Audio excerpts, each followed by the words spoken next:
السلام علیکم میرے پیارے عزیز دوستوں، آج میں آپ سے بات کرنے والی ہوں پیغمبر حضرت محمد صلی اللہ تعالیٰ علیہ وسلم کے بارے میں۔ دوستوں، آپ سے گزارش ہے کہ میری اس ویڈیو کو آپ آخر تک دیکھیں بنا اسکپ کیے۔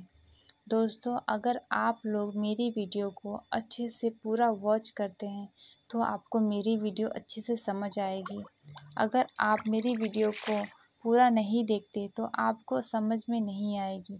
تو دوستوں، آپ سے گزارش ہے کہ میری اس ویڈیو کو آخر تک دیکھیں اور اچھا لگے تو لائک شیئر سبسکرائب بھی کریں۔ دوستوں، مجھے آپ سب کی سپورٹ کی بہت ضرورت ہے، تو آپ سب میری ویڈیو کو آخر تک دیکھیں اور مجھے فل سپورٹ کریں۔ تو چلیے دوستوں، آگے کی ویڈیو شروع کرتے ہیں۔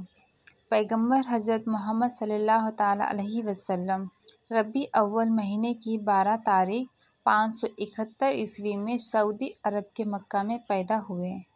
آپ کے ابو کا نام عبداللہ بن عبد المطلب اور ماں کا نام بی بی آمینہ تھا۔ آپ بچپن سے ہی اللہ کی عبادت میں مصروف رہتے تھے۔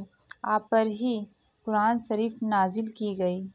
40 کی عمر میں آپ کو اللہ کی اور سے ایک پیغام حاصل ہوا، جس میں اللہ نے آپ کو کہا کہ تم دنیا میں ہو رہی برائیوں کو مٹاؤ، لوگوں کو سمجھاؤ، ان کو گمراہی سے بچاؤ۔ آپ نے اللہ کے اس حکم کو قبول کیا اور اس پر کھرا اترنے کا وعدہ کیا۔ تبھی سے انہیں نبوت حاصل ہوئی۔ آپ کی وفات بھی ربیع اول مہینے کی 12 تاریخ اور 632 عیسوی کو تیز بخار کی وجہ سے ہوئی۔ وفات کے وقت آپ 62 سال کے تھے۔ پیغمبر حضرت محمد صلی اللہ تعالیٰ علیہ وسلم اللہ کے دوارا بھیجے گئے اسلام کے آخری پیغمبر و نبی ہیں۔ آپ نے ہی اسلام دھرم کی استھاپنا کی۔ اس دور میں عرب میں لوگوں کا بہت برا حال تھا۔ اس وقت وہاں ہر ورگ کا اپنا الگ مذہب تھا اور ان کے الگ الگ طرح کے دیوی دیوتا تھے۔ کوئی مورتی کو پوجتا تھا تو کوئی طاقتور بادشاہ کو اپنا خدا مانتا تھا۔ کوئی جانوروں کو پوجتا تھا تو کوئی شیطانوں کو پوجتا تھا۔ سب کے اپنے الگ الگ دیوتا تھے۔ اس کے علاوہ وہاں ہنس بھاونا سبھی لوگوں میں تھی۔ سبھی ایک دوسرے کے دشمن، ان کے خون کے پیاسے تھے۔ وہاں کوئی بھی محفوظ نہیں تھا۔ عورتیں اور بچے تک محفوظ نہیں تھے۔ اس برے دور کو ختم کرنے کے لیے اللہ نے پیغمبر حضرت محمد صلی اللہ تعالیٰ علیہ وسلم کو پیغمبر بنایا۔ دنیا کی ہزاروں سال پرانی آبادی میں ہزاروں نبی و رسول آئے۔ الگ الگ لوگ نے الگ الگ انداز میں پرانے دھرموں کا پرچار کیا اور پھر ایک ایسا بھی دور آیا کہ لوگ خدا کو بھول بیٹھے تھے اور طاقتور بادشاہوں کو ہی خدا مان بیٹھے تھے۔ ایسے بادشاہوں نے بھی اپنی خدائی ہونے کا دعویٰ کرنا شروع کر دیا تھا۔ دنیا کے ایسے بگڑے ماحول میں الگ الگ ورگ میں بٹی ایک دوسرے کے خون کی پیاسی دنیا ہر اعتبار سے گمراہ ہو چکی تھی۔ ایسے وقت میں انسانیت کی رہنمائی کے لیے پیغمبر اعظم تاجدار کائنات محبوب پروردگار حضرت محمد صلی اللہ تعالیٰ علیہ وسلم انسانیت کی رہنمائی کے لیے دنیا میں تشریف لائے۔ آپ نے لوگوں سے فرمایا، اے دنیا والو، میں کسی ایک قبیلے، خاندان، ملک والے کا ہی بھلا نہیں چاہتا، بلکہ میں تو پوری دنیا انسانیت کی رہنمائی کے لیے امن اور رحمت کا پیغام لے کر آیا ہوں۔ میرے رب نے مجھے پوری انسانی برادری کی ہدایت کے لیے بھیجا ہے۔ میں تمہیں انسانیت کا بھولا سبق یاد دلانے آیا ہوں۔ میں تمہیں اخلاق و حکمت کی تعلیم دینے آیا ہوں۔ آپ نے جو کچھ اس وقت فرمایا اس پر عمل کر کے دکھایا۔ آپ نے سب کو انسانیت کی رسی میں پیرونا چاہا۔ ایک دوسرے کو ایک دوسرے کا بھائی بنا کر محبت و بھائی چارگی کے رشتے میں باندھنا چاہا۔ تو اس کے لیے یہ ضروری تھا کہ لوگوں کی سوچ ایک طرف لائی جائے، ان کو ایک اللہ کی عبادت کی اور لایا جائے۔ مطلب یہ تھا کہ اگر سارے لوگ ایک ہی معبود کی عبادت کریں گے تو ہی ایک بن کر رہنے کا سبق سیکھیں گے۔ لوگوں کو انسانیت و بھائی چارگی کی بنیادوں پر جمع کرنے کے لیے آپ نے ذات پات کی دیواروں کو ختم فرما دیا، کالے گورے کے فرق کو مٹا دیا، عربی عجم کا فرق ختم فرما کر سب کو اسلام کی لائن میں کھڑا کر دیا۔ آپ نے اسلام کا پیغام بھٹکے ہوئے لوگوں تک پہنچایا، وہ لوگ جو طاقتور بادشاہوں کو ہی خدا سمجھ بیٹھے تھے۔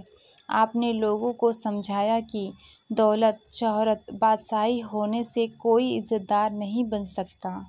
انسان اپنی صلاحیت اور شوق کے مطابق روزی روٹی کے لیے جو پیسہ اپنانا چاہے اپنا سکتا ہے، کسی کے آگے جھکنے اور ظلم سہنے کی ضرورت نہیں ہے۔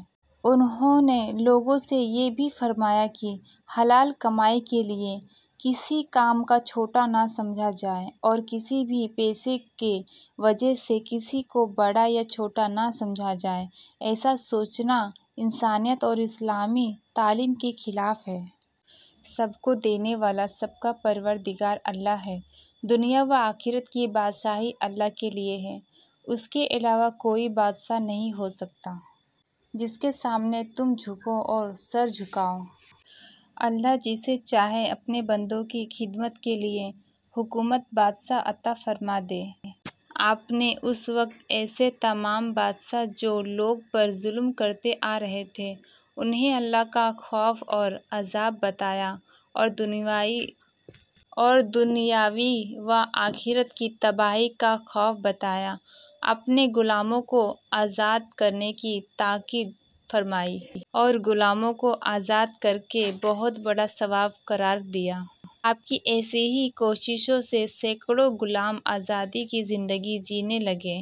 بڑے بڑے بادشاہ جو خدا ہونے کا دعویٰ کر رہے تھے، وہ ایک ہی اللہ کی عبادت میں لگ گئے اور پھر دھیرے دھیرے غلام خریدنے اور بیچنے کی رسم ختم ہو گئی۔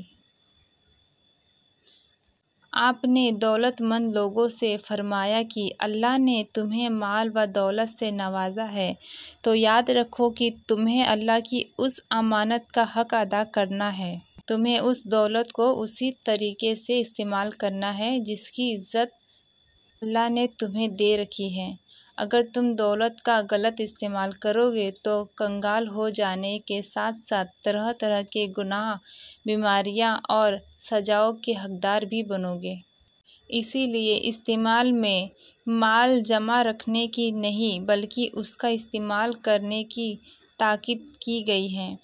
مطلب صدقہ خیرات کرو، اپنے بچوں کی اچھے سے پرورش کرو، اپنا کاروبار بڑھاؤ، اللہ کی راہ میں اس کے ضرورت مندوں پر خرچ کرو، مال دبا کر نہ رکھو۔ آپ کی وفات کے بعد پورے عرب کے لوگ ایمان لائے۔ آپ کی بدولت پورے عرب میں اسلام کا پرچار پھیلا جو آج پوری دنیا میں قائم ہے۔